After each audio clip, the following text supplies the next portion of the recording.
Hi folks, how you doing? I'm the Reverend Danny Crosby, Unitarian minister serving congregations in Altrincham and in Urmston in the northwest of England. I hope you're finding the love and that you're witnessing the blessings in life in these difficult times. It's hard at times, my friends, but we're all in this together. So I'm offering these devotions as my little bit of hope, doing what I can, playing my role, being a part of the solution. The devotions are offered as a balm for the heart, for the mind, for the spirit and for the soul. And the title for today's little offering is Our History of Inspiration. So I invite us to still ourselves. Let's invite a loving presence to be here amongst us and to awaken from deep, deep within us. I have lit the flame of freedom in the cup of belonging, acceptance and love. We join together in our physical separation, but united in our devotion to life and to love. Help us to sing for joy like the birds each morning sing their faith in being alive and being here. May we know the deep connections that sustain us, the roots that hold us so close and nurture us beneath the surface of our lives. May we be unafraid to explore the depths of being, the many layers of life. May we remember that we are deeply connected in heart, in mind, in spirit and in soul. May we be open to all that this day brings, to all that life offers, and may we offer our all to life. May our very being become a vessel this day and in all the days to come. Last autumn I spent a wonderful few days in Edinburgh. It's a beautiful city full of history, full of culture. It has a mystery and a magic about it too. You see clearly how it inspired J.K. Rowling in writing the Harry Potter books.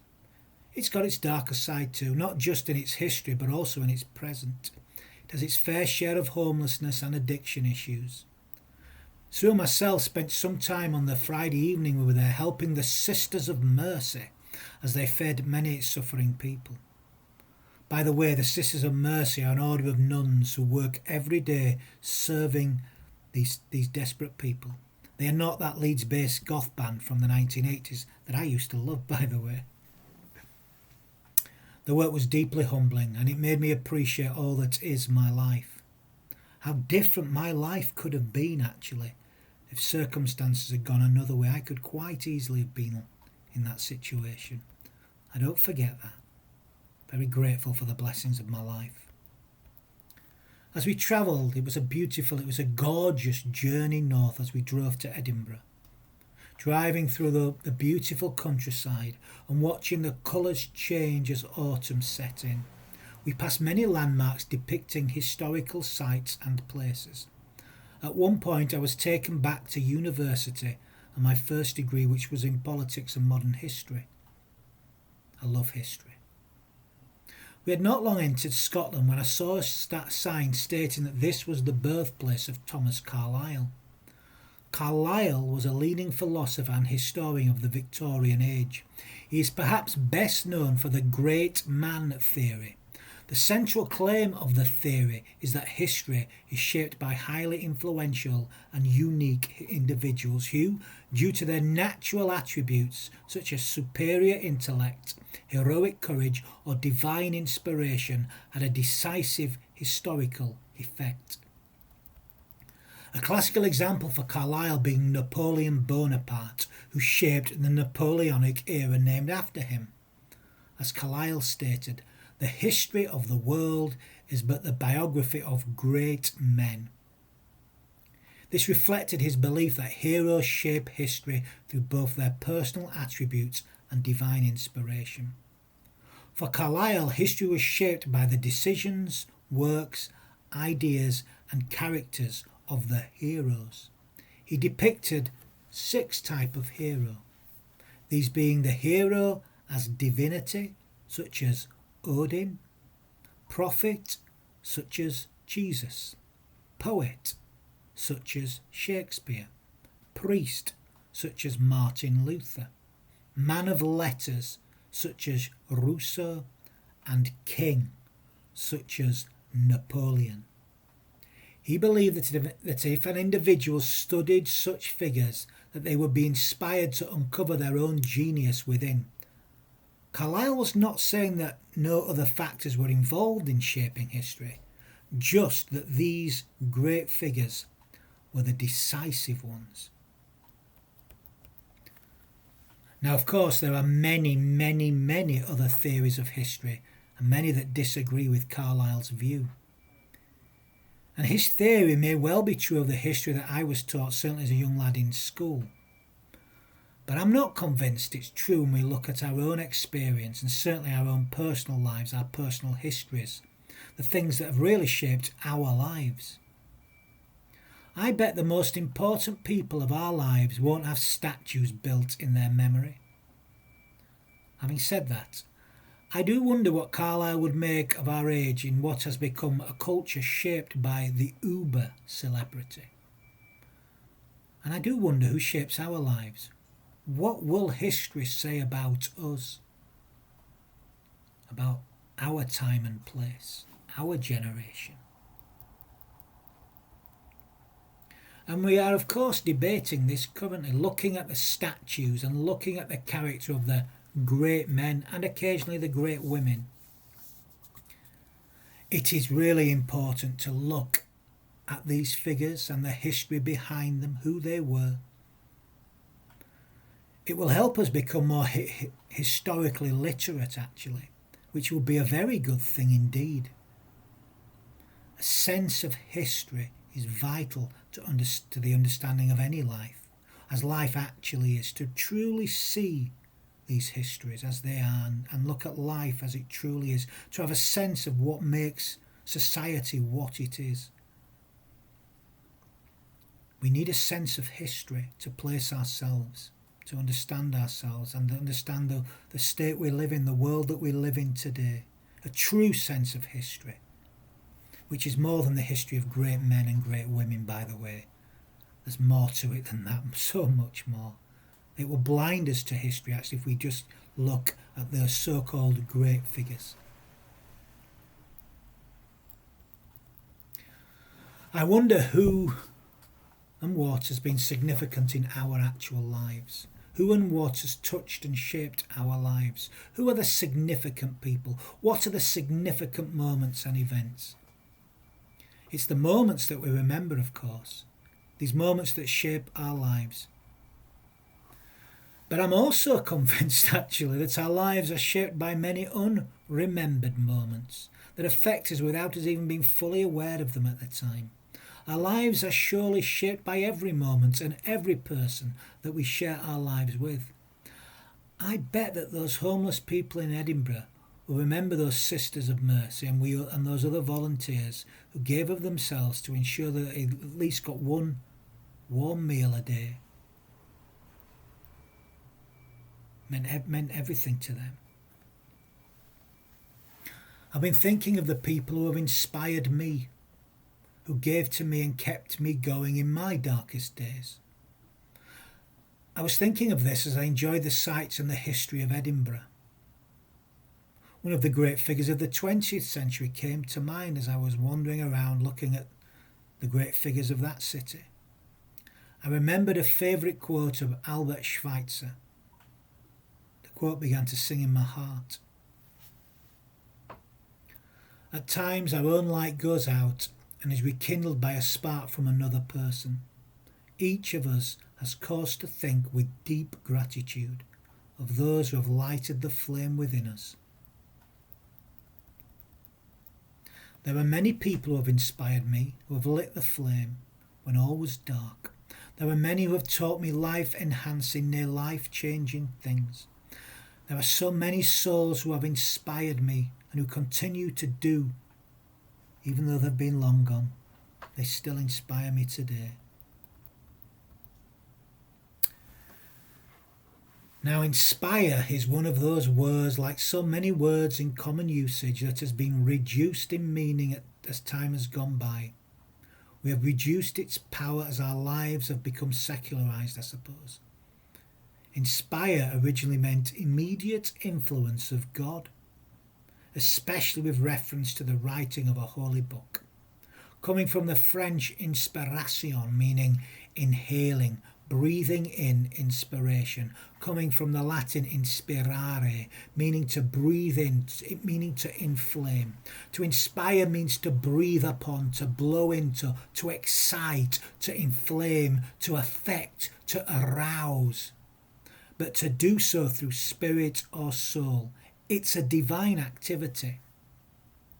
Therefore, it seems reasonable to conclude that when we inspire others, we're actually engaging in divine activity. Important, don't you think? To inspire others is to engage in one of the highest forms of love, as it is divine love in human action. There are many inspirations inspiring people to great things, as well as not so great things.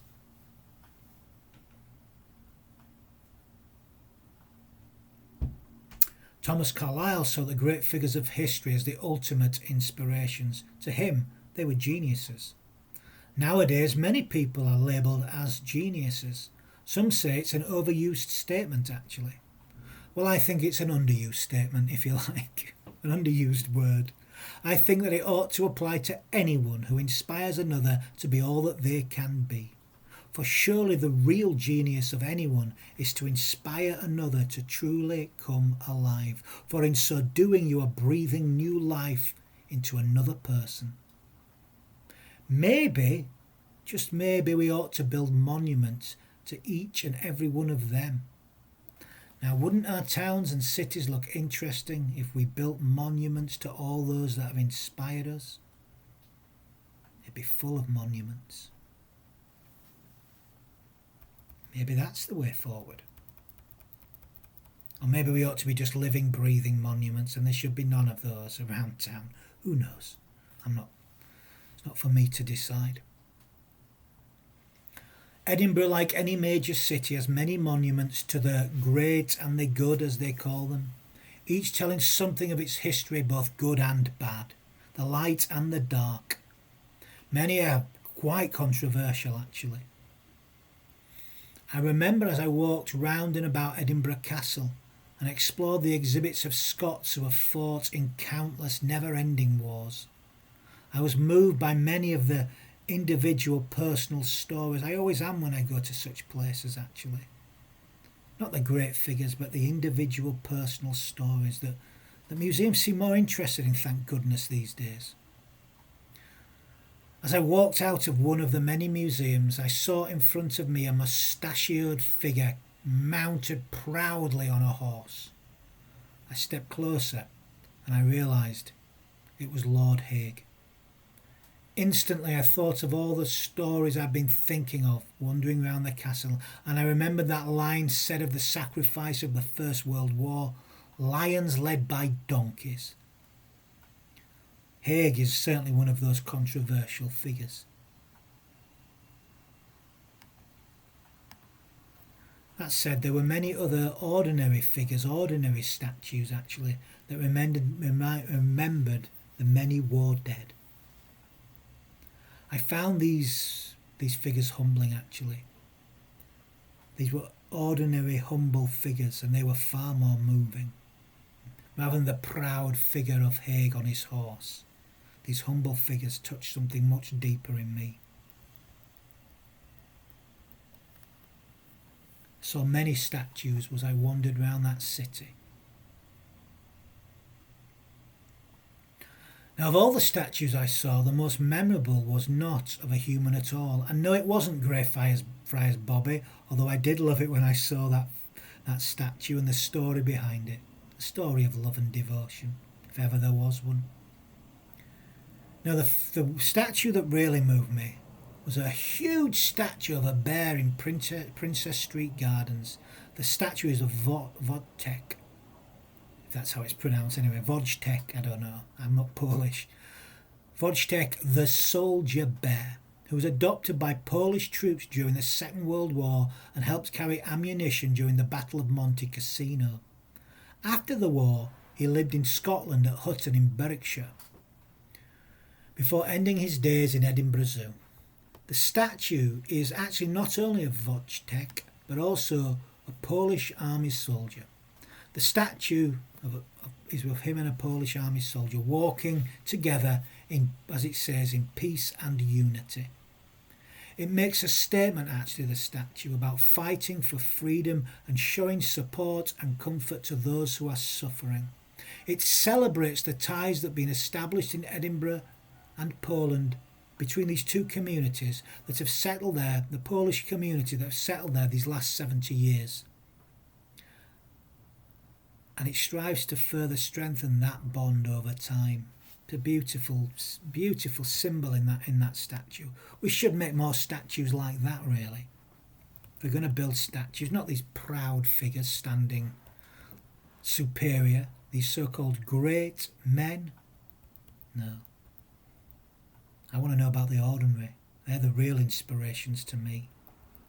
Tell me your stories. Inspire each other. Share your stories. Maybe we should build monuments to each and every one of us. Of all the statues of the great and the good and the not so good, actually, I witnessed in Edinburgh, I found this one, Wojtek, the soldier and the bear, perhaps the most inspiring. It wasn't the statue actually that inspired me, but what the statue represented. That inspired me. That awakened something deep within me. Everyone we meet and everything that we absorb through our senses can be an inspiration. There are inspirational people all around us, as there has been throughout human history. Some have been what Carlyle called the greats, those that he claimed shaped history. They even built statues in their memory. But most were probably never recognised, except in our own hearts and memories. Nevertheless, they inspired us. They awakened something within us and helped us become the people that we are today. We ought to remember them deeply and dedicate our lives to create acts of remembrance from the love that they inspired in us. In so doing, we will inspire future generations and those struggling around us to become all that they can be. In so doing, our lives will become worth dying for by the legacies of love that we leave behind. We'll build monuments in our hearts, our minds, our spirits and our souls. May it be so. Well then, let's make it so. I'm going to end today's reflection with a few words of blessing. You know, we need to bless more, and we can all bless. We bless by giving our whole hearts to life. So let's begin blessing today. Let's give our whole hearts to life. May the Eternal bless you and protect you. May the Eternal smile on you and favour you. May the Eternal befriend you and prosper you. And may we sing the song of and may we carry that song and sing that song of the Eternal with us. And may we do so in all that we feel, in all that we think, in all that we say, in all that we do. Amen.